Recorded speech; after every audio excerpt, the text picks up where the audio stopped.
Professor Tony Frew is on the line. He's Professor of Respiratory Medicine at the University of Brighton and has been a government advisor on this issue. Tony, thank you so much for joining us. Good morning. Good morning. Now, let's Janet and John this, if you will. Keep it nice and simple for those of us of smaller medical and technical brains. So, are 40,000 people dying every year prematurely because of pollution in this country? Well, the simple answer to that is no, that's not true. The figure, we know where the figure comes from, which is that there is a very small impact on everybody from the air pollution that we breathe. This has been known about for 25 or more years, and it's been quite difficult to know how to tell the general public about the problem. So there's a government committee on the medical effects of air pollution, and they thought about this quite a lot and published back in 2010 a paper that said that we know roughly how much impact this had in the year 2008. And they worked out there was probably a total of 340,000 life years that were lost. And that's a bit of a life insurance sort of figure. That's not the sort of thing that most of us deal with. That's not 340,000 people dying. No, it's not. They reckon that possibly that was the total figure for the whole of the UK relating to particles. Now, to put that in context, that means that's 3 days off everybody's life.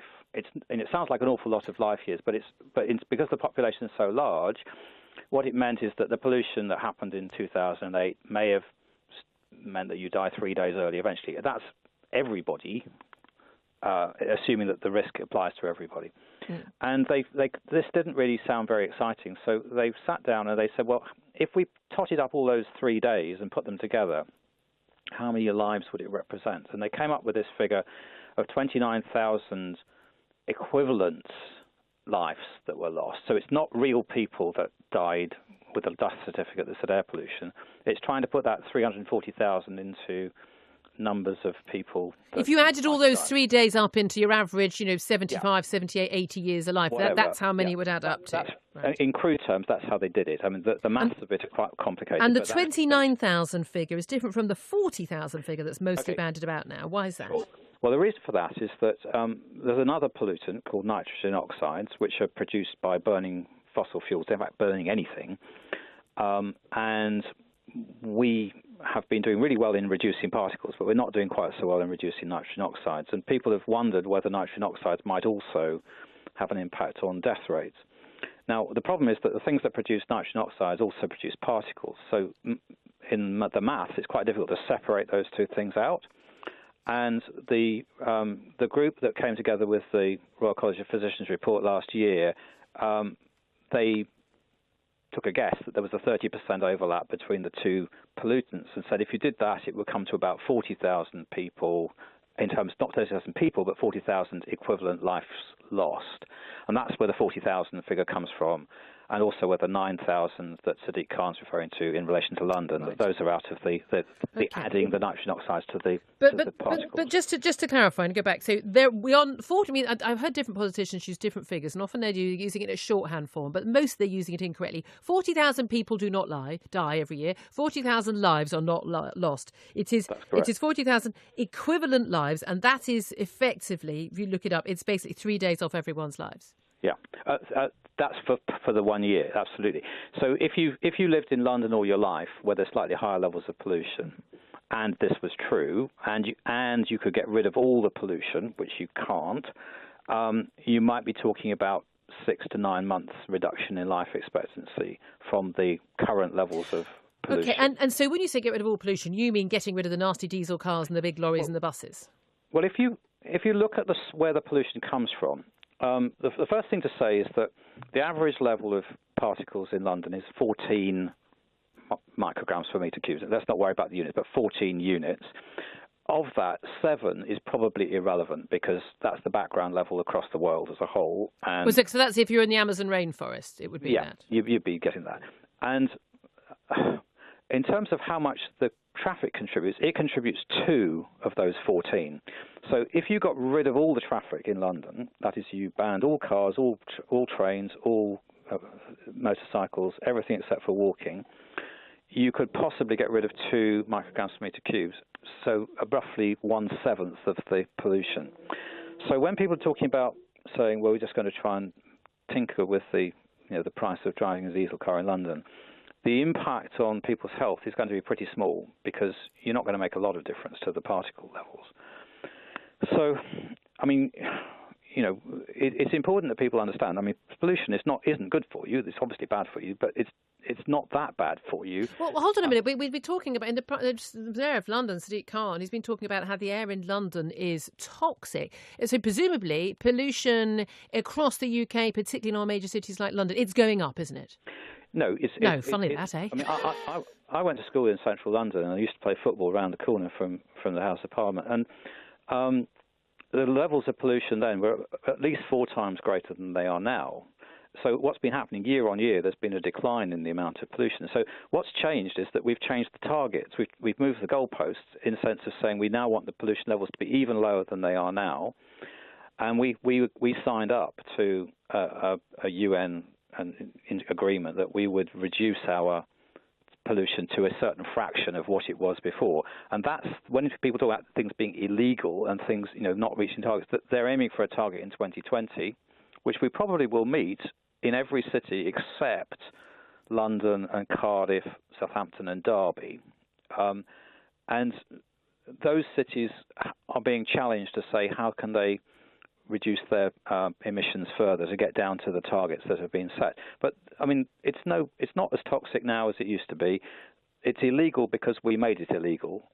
So we changed the target basically. We changed the target, and then so when people say that the level of pollution is illegal, it's illegal because we said that's illegal, not because it's dangerous.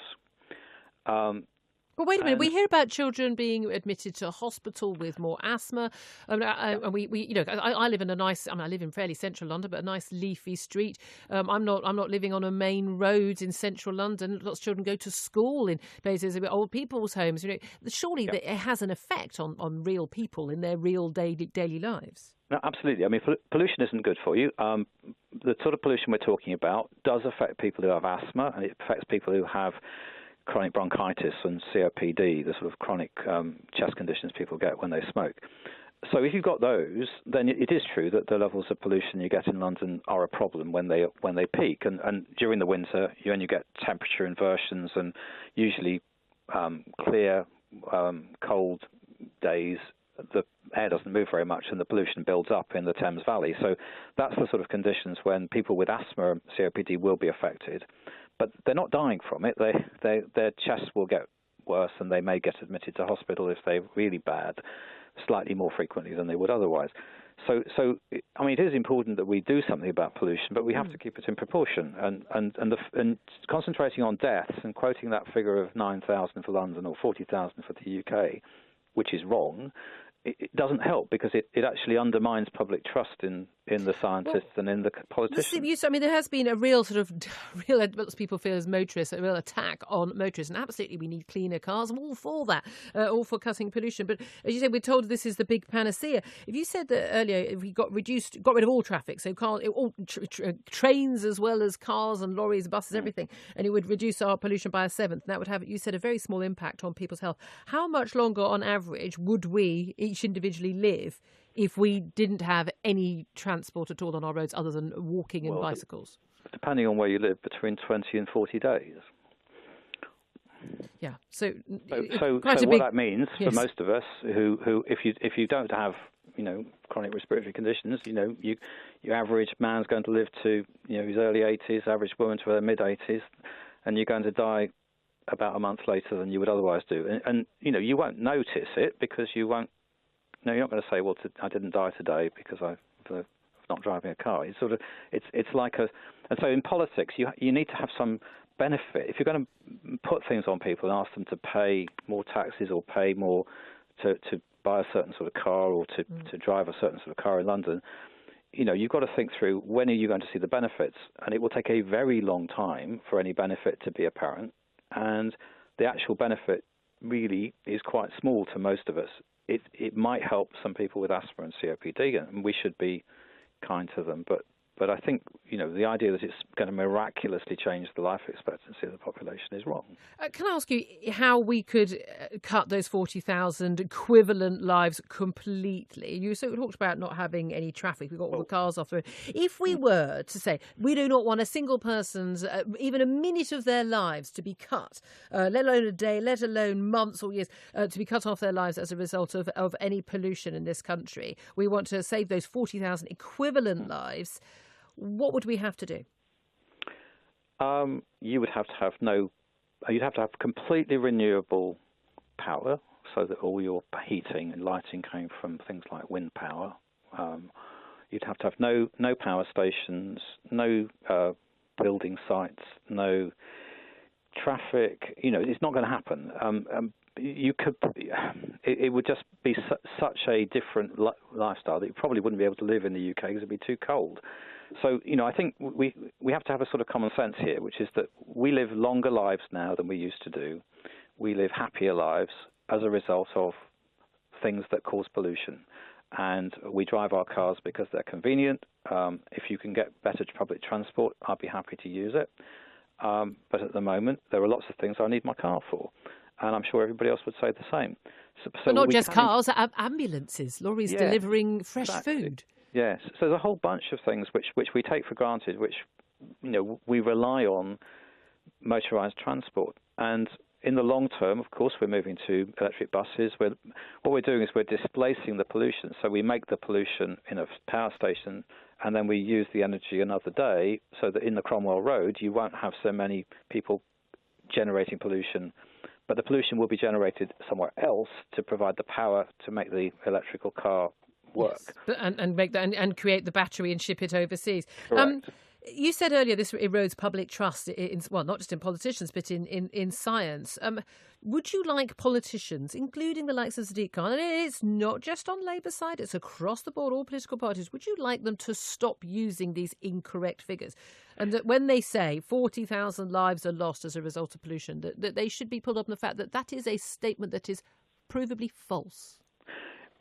Well, the committee that put this together, and I should stress I used to be on the committee. I wasn't on it at the time that it did this work. They're sensible people. They understand the science very well. And when they wrote that report, they said there is a risk that by using this figure to make it easier for people to understand, that this will acquire a life of its own and will be incorrectly quoted. And that's exactly what's happened, which is that it's an easy figure to latch onto. Much easier to understand than the life insurance aspect of what's happening. And it's what my brother calls a zombie statistic. However many times you try and kill it, it comes back. And it's simply not true. And I think there is a danger that you get into arguing about the truth of the statistic and not into how can we make our cars cleaner, how can we deal with the small number of really dirty cars that should be taken off the roads, which is about MOTs and about emissions, and saying that if you're going to charge people for driving a car, it should be related to the emissions of the car. As opposed to the fact that it's a car. Professor Tony Frew, what an absolute pleasure to speak to you. I think we'll get that audio. We'll put it online. I think we'll also send it to Sadiq Khan and his advisors to make sure they and other politicians understand what the reality is on these figures. Tony Frew is a professor of respiratory medicine at the University of Brighton.